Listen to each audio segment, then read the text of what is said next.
Hello students, আজকে তোমাদের জন্য ক্লাস 10 এর প্রশ্নবিচিত্র 2026 এর ভলিউম 2 থেকে ফিজিক্যাল সায়েন্সের পরীক্ষাগার ও রাসায়নিক শিল্পে অজৈব রসায়ন চ্যাপ্টার অতি সংক্ষিপ্ত সমস্ত প্রশ্ন আলোচনা করব। কোশ্চেনগুলো তোমরা দেখে যাও।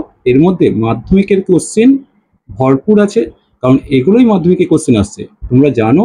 তাই প্রথম থেকে ভিডিওটা শেষ অবধি অবশ্যই দেখো।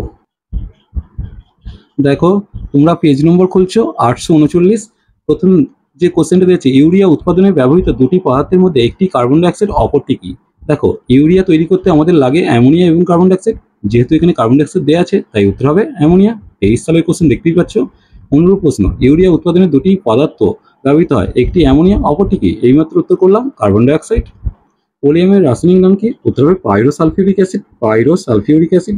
যার সংকেতটাও চেয়েছে, উত্তর হবে H2H2O7, H2H2O7। এরপর দেখো, অথবা দিয়ে আছে 100% ওলিয়াম কি? দেখো, সালফার ট্রাইঅক্সাইড গ্যাসকে ঠান্ডা করে 98% গাঢ় সালফিউরিক অ্যাসিড দ্বারা শোষণ করে প্রস্তুত হয় পাইরোসালফিউরিক অ্যাসিড, যাকে আমরা 100% ওলিয়াম বলি। এরপর দেখো, চারের কোশ্চেনটা, স্পর্শ পদ্ধতিতে ব্যবহৃত অনুঘটকের নাম লিখতে বলেছে। উত্তর হবে প্লাটিনাইজড অ্যাসবেস্টস বা ভ্যানাডিয়াম পেন্টক্সাইড।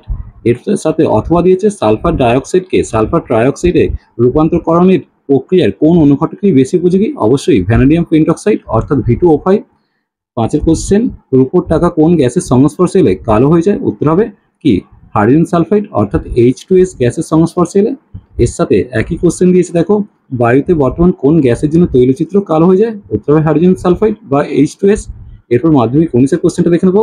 উচ্চ উষ্ণতায় ম্যাগনেসিয়াম ধাতুর সঙ্গে নাইট্রোজেনের বিক্রিয়ায় যে যৌগ উৎপন্ন হয় তার নাম লিখতে বলেছে। উত্তর হবে ম্যাগনেসিয়াম নাইট্রাইট অর্থাৎ Mg3N2, magnesium nitrite.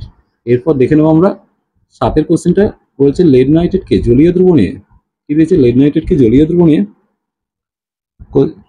H2S gas চালনা করলে যে কালো রঙের অধক্ষেপ পড়ে তার সংকেত। উত্তর হবে কি? লেড সালফাইড অর্থাৎ PbS।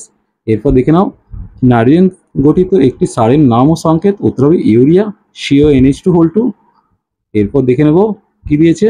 এখানে আরেকটা কোশ্চেন ছিল, উপযুক্ত লিটমাস কাগজের সাহায্যে দেখাও অ্যামোনিয়া জলীয় দ্রবণ ক্ষারীয় প্রকৃতি, যেটা ঝর্ণা পরীক্ষা, তোমরা একটু লিখে নেবে। এর সাথে দেখে নাও, এখানে তোমাদের দিয়েছে সিলভার নাইট্রেটের জলীয় দ্রবণে H2S চালনা করলে যে কালো রঙের অধক্ষেপ পড়ে তার সংকেত লিখতে বলেছে। দেখে নেব, সিলভার নাইট্রেট প্লাস H2S, সেক্ষেত্রে সিলভার সালফাইড এবং কি তৈরি হচ্ছে? নাইট্রিক অ্যাসিড তৈরি হচ্ছে। বরফ কারখানায় ও কোল্ড স্টোরেজে শীতলীকরণের কাজে কোন গ্যাসটি ব্যবহৃত হয়? উত্তর হবে তরল অ্যামোনিয়া। নাইট্রোলিয়ামের রাসায়নিক নাম লিখতে বলেছে। নাইট্রোলিয়ামের রাসায়নিক উপাদান কি? উত্তর হবে ক্যালসিয়াম সায়ানামাইড প্লাস কার্বনের ধূসর মিশ্রণ কি আমরা নাইট্রোলিন বলবো। এরপর দেখো 13 কোশ্চেন, বলছে রসায়নগরে কোন লবণের ধাতব মূলক শনাক্তকরণে, খুব ইম্পর্টেন্ট কোশ্চেন। 7-এর কোশ্চেন, রসায়নগারে কোনো লবণের ধাতব মূলক শনাক্তকরণে কোন গ্যাসটির প্রয়োজন? উত্তর হবে হাইড্রোজেন সালফাইড, H2S। এরপর দেখো, অ্যামোনিয়া গ্যাসের সঙ্গে হাইড্রোজেন ক্লোরাইডের বিক্রিয়ায় উৎপন্ন পদার্থটি কি? উত্তর হবে, দেখো, অ্যামোনিয়াম ক্লোরাইড অর্থাৎ NH3 একটা গ্যাসীয়, HCl একটা গ্যাস। দুটো গ্যাসের সংস্পর্শে কঠিন যৌগ তৈরি হচ্ছে, যেটা হচ্ছে অ্যামোনিয়াম ক্লোরাইড। এটা অনেক সময় কোশ্চেন এসেছে।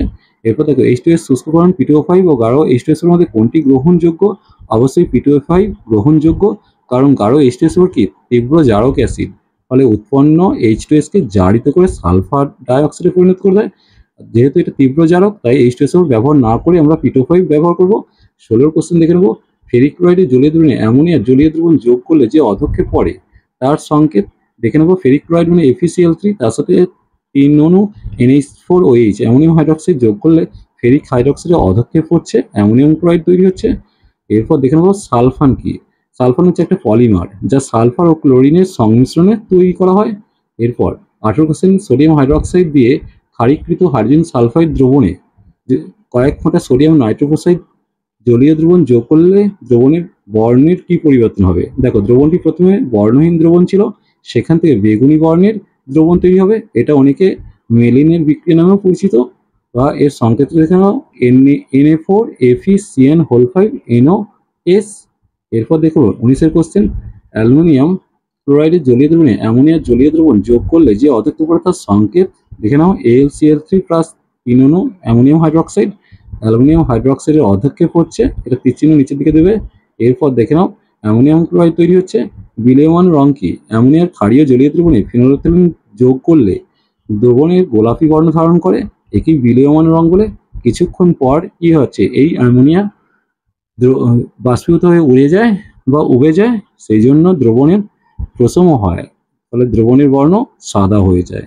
এরপর দেখো কপার সালফেটের জলীয় দ্রবণের মধ্যে H2S চালনা করলে যে অধক্ষেপতার সংকেত, এক্ষেত্রে অধক্ষেপ দেখো CuSO4 প্লাস H2S কপার সালফাইডের একটা অধক্ষেপ পড়ছে।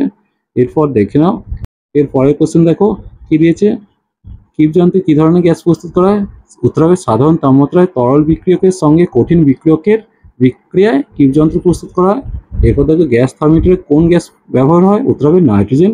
এরপর লঘু H2SO4 দ্রবণে যদি বেরিয়াম ক্লোরাইডের জলীয় দ্রবণ মেশালে কি করবে না, বেরিয়াম ক্লোরাইড তার সাথে H2SO4 এর বিক্রিয়ায় বেরিয়াম সালফেটের অধক্ষেপ পড়বে।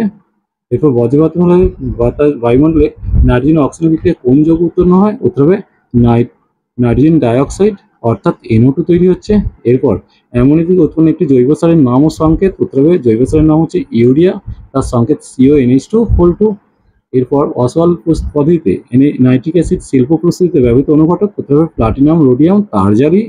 H2S পরীক্ষাগারে প্রস্তুতির জন্য কি কি বিকারক ব্যবহৃত হয় সংকেত সহ লিখতে বলেছে? উত্তর হবে ফেরাস সালফাইড ও লঘু H2SO4। দেখো পরের পেজে আরো কয়েকটা কোশ্চেন আছে, মাধ্যমিকের কোশ্চেনগুলো আমি আলোচনা করে দিচ্ছি। দেখো 33 নম্বর কোশ্চেনে কি বলেছে, আম্লিক পটাশিয়াম ডাইক্রোমেটের জলীয় দ্রবণে H2S গ্যাস চালনা করলে বর্ণের কি পরিবর্তন হবে? দেখো এখানে কমলা বর্ণের দ্রবণ সবুজ বর্ণে পরিণত হবে। এরপর সোডিয়াম নাইট্রেট থেকে নাইট্রিক অ্যাসিডের পরীক্ষাগার প্রস্তুতিতে কোন অ্যাসিড ব্যবহার করা হয়? উত্তর হবে কি আর H2SO4 অর্থাৎ সালফিউরিক অ্যাসিড এখানে ব্যবহার করা হয়। আর একটা 35-এর কোশ্চেন যেটা মাধ্যমিক 18তে এসেছে, দেখতেই পাচ্ছ, নাইট্রোজেনের পরীক্ষাগার প্রস্তুতিতে অ্যামোনিয়ার ক্লোরাইডের জলীয় দ্রবণের সঙ্গে অপর কোন যৌগের জলীয় দ্রবণ মিশ্রিত করলে উত্তপ্ত করা হয়? দেখো এখানে সোডিয়াম নাইট্রাইট মিশিয়ে উত্তপ্ত করা হয়।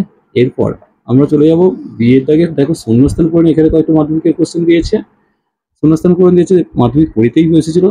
এরপর দেখো সোডিয়াম হাইড্রোক্সাইড প্লাস H2S থেকে কি হবে, সোডিয়াম বাইসালফাইড প্লাস H2O অর্থাৎ NaHS হবে। দুয়ের কোশ্চেন ক্যালসিয়াম সায়ানাইডকে আদ্র বিশ্লেষিত করলে ড্যাশ গ্যাস পাওয়া যায়? উত্তর হবে অ্যামোনিয়া গ্যাস পাওয়া যায়। এর পাশাপাশি দেখো ক্যালসিয়াম কার্বাইড প্লাস নাইট্রোজেনের মিশ্রণ করলে আমরা পাবো কি CaNCN অর্থাৎ ক্যালসিয়াম সায়ানামাইড প্লাস কার্বন, যেটাকে আমরা এই মিশ্রণটাকে আমরা ধূসর আকারে দেখতে পাবো, ধূসর মিশ্রণটা, এটাকেই আমরা কি বলবো, নাইট্রোলিন। চলো আজ এই পর্যন্তই, নেক্সট ভিডিও নিয়ে খুব তাড়াতাড়ি হাজির হবো। ভিডিওটি ভালো লাগলে অবশ্যই লাইক ও শেয়ার করো, পারলে চ্যানেলটিকে অবশ্যই সাবস্ক্রাইব করে দিও। চলো টাটা।